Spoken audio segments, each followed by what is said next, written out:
Hey everybody, today we're going to be going over and showing you how to install the EcoHitch Hidden front mount trailer hitch here on our 2020 Chevrolet Silverado 2500. So here's what our trailer hitch is going to look like installed here.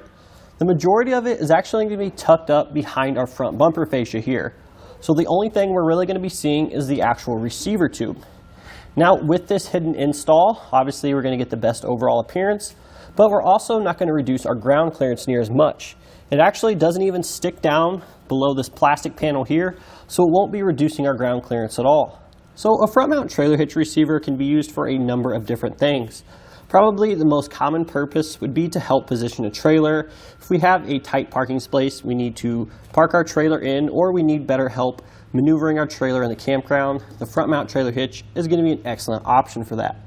Something else a lot of people use them for as well is if we want to mount a winch on the front of our truck here. We don't have a grill guard with any sort of mounting integrated into it. So we actually sell some winch mounting plates that'll fit perfectly inside this 2" by 2" receiver tube opening, allowing us to utilize a winch on the front of our truck. So another common use of a front mount trailer hitch here is going to be for a snow plow. Now we have plenty of snow plows that'll be an excellent option here for this 2500 that'll fit directly into the 2" by 2" receiver tube opening. So if you are planning on using it for pushing some snow, make sure you check out all of our snowplow selection. So if we are going to be using our trailer hitch for a front mounted winch, keep in mind we have a 10,000 pound line pull rating, so it's going to be plenty enough to help your buddy out of the ditch or get yourself out of the ditch. We're also going to have a 1,000 pound tongue weight rating, so pretty much no matter how heavy your trailer is, you're probably going to be able to utilize the front mount hitch to help maneuver it around. You just have to make sure the fully loaded tongue weight of our trailer does not exceed this 1,000 pound rating. So on the side of our trailer hitch receiver here, we're going to see we have a standard 5/8" diameter hitch pin and clip. Keep in mind this is going to be sold separately, but this is what we're going to use to secure our ball mount if we're using it to maneuver a trailer, or a winch plate if we're going to be using it for a front mounted winch. A few things that set EcoHitch apart from their competitors is number one, where they're going to be using recycled steel, so definitely going to be environmental friendly options.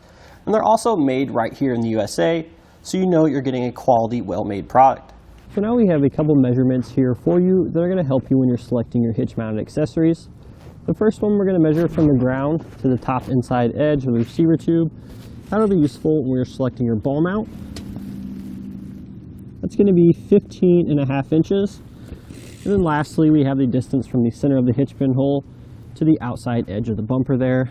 That'll be useful when you're selecting your hitch mounted accessories such as a bike rack, cargo carrier. That way we can ensure that while they're in the stowed position, they don't contact the bumper. It looks like you got about 1.5 inches there, so you shouldn't have any issues with that. So in regards to installation, it's pretty simple and straightforward. We do have to take off a couple panels here, but nothing's particularly difficult. Just going to take a little bit of time. We actually don't need to do any drilling into the truck either. There will be some minor trimming, which you can't really see once done so. But aside from that, it's definitely something you guys can do at home by yourselves. Now let's go ahead and jump into the installation now. So the first step of our installation today, we're going to take a 7mm socket. We're going to come to the front bumper fascia of our vehicle here, this lower panel in particular. We're going to have 8 screws we need to remove along the bottom side.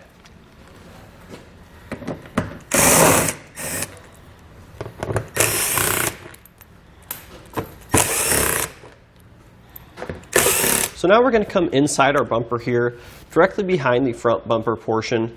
If we look in about the center, we're going to see 4 screws, 2 up top here and 2 on the bottom. We need to go ahead and remove those.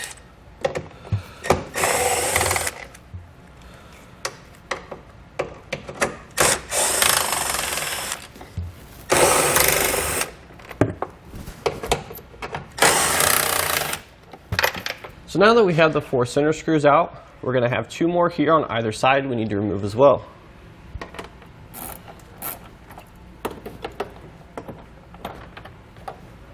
So now with all of our fasteners removed, we're going to go ahead and remove this lower section here of our front bumper fascia. We should be able to do this by just pulling straight out. Now we can go ahead and set this aside. So the next thing we're going to do is we're going to have to cut into our lower part of our fascia here, which is going to be behind that panel that we just removed.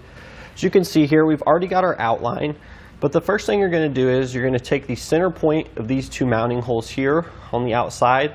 We'll mark our center line here, and then we're going to have a little bit of a indented surface here. We're going to have one on the top, one on the bottom. We're going to be using this middle one here.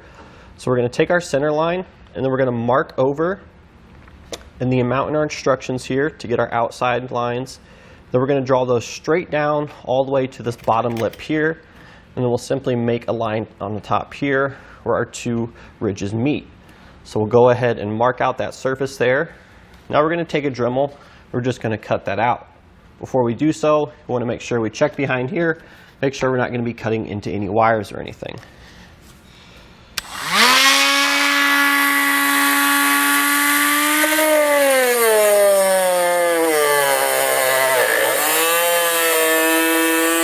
So now that we have our cutout here, we're going to go ahead and take a file here or a razor blade and just clean up all the rough edges.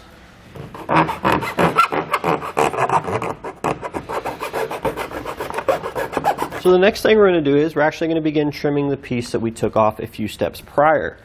Now in order to do this, again, we're going to need to take the distance. We're going to find the center line here. So we're going to measure from the inside of this bracket to the inside of this bracket.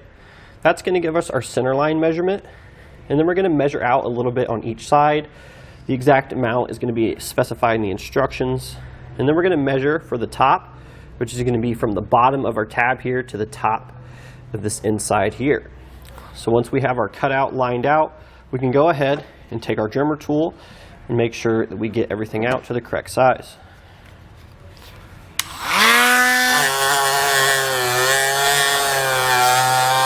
And now we'll go ahead and again take a file here and clean up all the rough edges. So once we have all our edges cleaned up, in our kit here, we're going to get what they refer to as the trim lock. It's basically a little bit of rubber trim here that's going to go around the edges that we just cut for a little bit of a cleaner finish. So it installs pretty easily. Just open up the channel a little bit and then slide it on. We'll just work our way up and around until we come out the other side.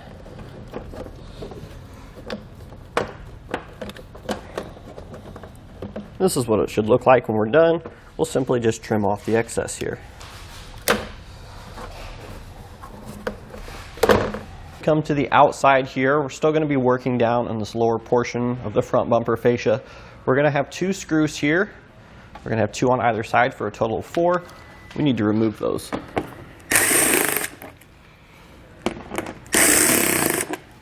So now if we come to the inside here, we're still going to be working with this lower trim piece here. We're going to have 1 screw here which goes down, so it holds this top plastic portion to this bottom trim piece. We're going to have 1 on either side. We need to go ahead and remove both of those. Once done so, this lower piece should come out altogether.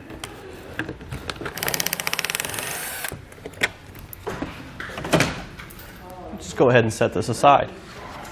So now we need to go ahead and remove the bolts which are holding our tow hook in place. We're going to have these 2 here, 2 on either side.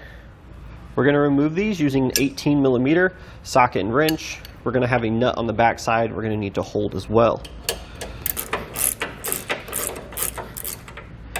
And keep in mind, once we get this hardware out, we will not be reusing it. Now we're going to get a good grip on our tow hook here, so it's going to slide out of position when we get that last bolt through. We'll just go ahead and repeat that same process on the other side. If your particular truck here has a wiring harness which is going to be secured to one of these holes here, this one right here, right behind our tow hook bolts, we're going to go ahead and remove that. We're going to zip tie it to our cross member back here. Our particular model doesn't have that wiring harness here, so we don't have to worry about it.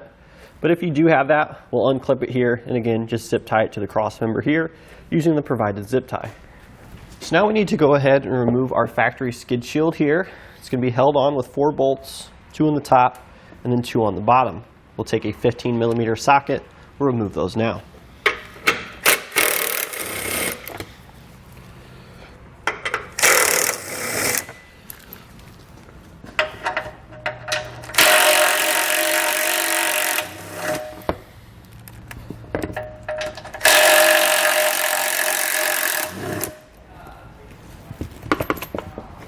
Now we can go ahead and set this aside.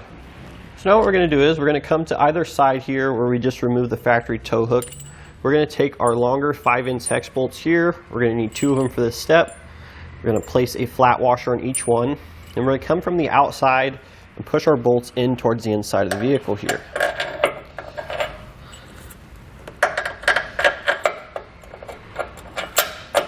Then what we're going to do is we're going to take our spacer plate here. It's going to have some 3-sided tape on the back, or some double-sided tape on the back.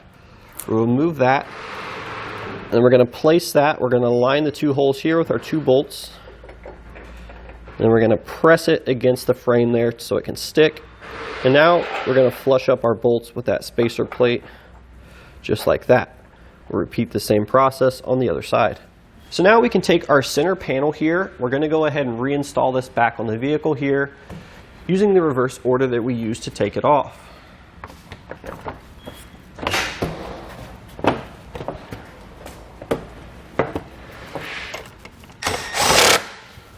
Now with an extra set of hands, we can go ahead and set our hitch up into position. Once we align our holes, we should be able to push our bolts through to secure it in place.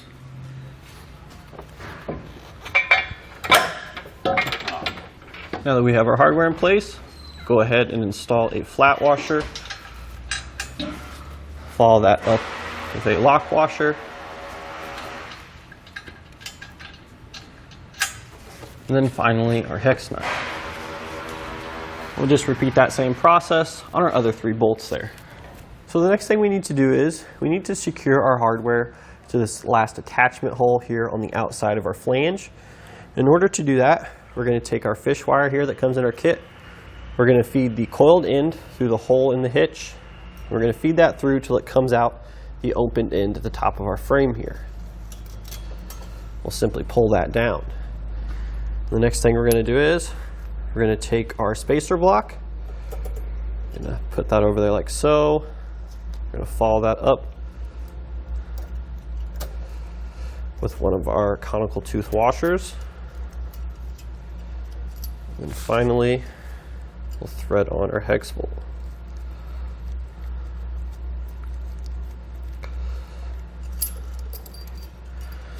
Now what we'll do is set everything on the bolt, take it, we'll pull it back through and line up our holes there. Now we're going to remove this fish wire here. We're just going to do that same thing on the other side. Now that we have our hardware ran through the frame, we're going to place a flat washer over this. We're going to use that to pin the side of the bolt so we don't push it back up into the frame. Then we're going to take a split lock washer and then a hex nut. And we'll again just repeat that same process on the other side.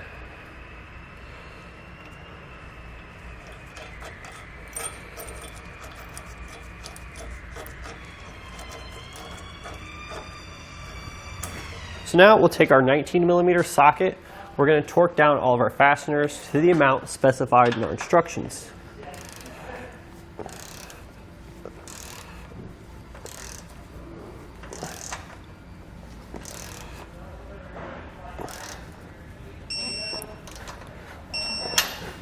So once we have our 2 outside bolts torqued here, before we torque the middle ones, we want to make sure we go ahead and slide our tow hooks back into position. We'll have to remove the bolts for that, but then the tow hook should slide in pretty easy. Then we can just put our bolts back through and torque everything down. Then we'll go ahead and reinstall our skid shield and our little lip here on the bottom of our bumper fascia in the reverse order that we took them off. And that'll do it today for our look and installation of the EcoHitch Hidden front mount trailer hitch receiver here on our 2020 Chevrolet Silverado 2500.